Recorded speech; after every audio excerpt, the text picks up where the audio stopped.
ada yang mau kubicarakan sebentar. Mau bicara apa? Kalau ngelobi, ogah. Menolak aku. Apalagi kalau kamu mau menyuap. Oh, no way. Pantang terima suap. Enggak, Mas. Aku itu enggak menyuap. Aku hanya ngasih ini, ada sedikit amplop. Apa? Amplop. Ah, nggak mau. Saya nggak mau menerima amplop. Nggak mau aku. Pantang aku menerima. Sorry. No way.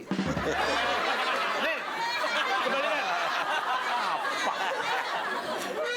Nggak doyan aku. Pantang. Tapi kok isinya diambil? Apa aku bilang? Aku kan tidak mau nerima amplop. Siapa bilang aku nolak nerima isinya? Lon, Dalam. kalau bikin malu jangan depan orang ya. Aduh, nggak boleh gitu dong, nggak boleh malu saya. Kalau pembantu saya juga menerima suap begitu kan dikira saya ngajarin, ya dong. Jangan ntar, udah pupuk. Ini kita ini perjuangan melawan korupsi itu perjuangan semua orang. Paham? Jongos juga. Jadi ini gimana? Nasibmu bagaimana? Kembalikan. Amit-amit. Nah, gitu. Terima kasih. Jadi nggak harus. Semua kita harus anti suap. Melawan korupsi itu mesti perjuangan bersama. Benar nggak? Masih Saya kira diizinkan asal nggak ketahuan. Enggak ya? Jadi gimana Pak? Ini Ya. hal-hal kecil seperti ini ya. Tapi tadi menarik dari dialog tadi sikap dari pemimpin, Ya. dari Doro Sembilan. Ya. Itu lihat tegas, kembalikan, balik. Itu kan bisa diantisipasi sehingga selain sistem diperbaiki, butuh pemimpin yang punya komitmen kuat untuk menjaga integritas. Kalau partai menjaga integritas partai, kalau DPR menjaga integritas dan tingkat kepercayaan publik kepada institusinya. Kalau misalnya Doro Sembilan justru mendiamkan itu yang berbahaya. Nah, itu satu hal yang perlu menurut saya. Yang satu itu, kedua, bicara tentang pemimpin tadi, anggota dewan misalnya, itu kan rekrutmennya di partai. Nah, ketika melakukan rekrutmen politik itu, partai juga harus punya komitmen tinggi.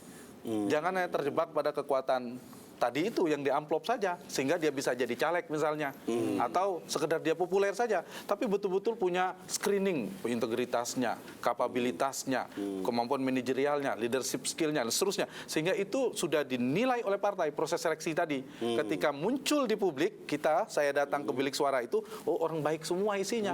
Kalau yang isinya pilihannya memilih orang Macam ini? harus pilih orang terbaik kan? Jadi logikanya caleg itu adalah orang terbaik karena dia akan memimpin, mengelola, mengurus kita dan melayani kita semua. Ini melihat inkonstitusi tadi Pak ya.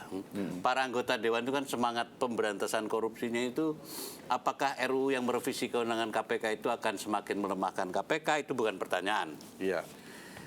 Apa yang harus kita lakukan? Nah kan, tapi kamu dulu deh, dari Jongos. Oh jujur, Doro. Ya, gimana, Jujur. gimana? Mendengar soal rencana pelemahan KPK, saya sebagai rakyat sungguh merasa sakit.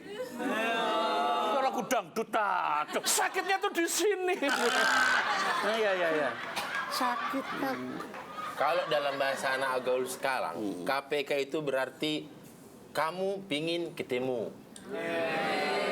Kalau enggak, Kamu pengen ketemu. Iya. KPK yuk. KPK yuk. Ya. Tapi kalau memang di orang-orang sana-sana itu, KPK itu memang kalau menurut penglihatan aku ya, selama ini terjadi KPK itu merupakan Komisi Pemberantasan Kawan. Kawan-kawan sendiri. Itu di dalam ngobrol semua itu, kenal-kenal semua itu. Bro, gimana bro? Iya bro, lagi kena ini gitu. Pemberantasan kolega. Sosial gitu ya. Iya. Ini omong perlu dilurusin Pak. Apa betul itu? Ada kongkau-kongkau itu. Aduh, lo nasib lu jelek amat sih gitu ya. Kira-kira gimana kira-kira? Apa betul itu omongan liar ini? Ya, gini, secara kelembagaan, karena pasti ada kemungkinan penyelewengan, ada penyimpangan, dan seterusnya. Tetapi satu, kita membutuhkan KPK sebagai institusi. Mengamankan jalannya negara kita, demokrasi kita. Sehingga KPK tidak boleh dilemahkan dengan alasan apapun. Nah, kalau ada yang, memang KPK memang pengganggu bagi yang punya agenda-agenda agenda itu. Ya malah masih dianggap ad hoc kan? Kenapa Iya, gitu kan? justru harus diperkuat posisinya. iya. Tapi saya selalu menyisikan optimisme di antara para politisi tadi seperti Mas Entilun katakan tadi, di antara 10 ada 1, mungkin tidak 1, mungkin 2, ada 3. Ada politisi yang baik berintegritas di gedung Senayan sana. Kita titip kepada mereka dari dalam untuk melakukan perubahan.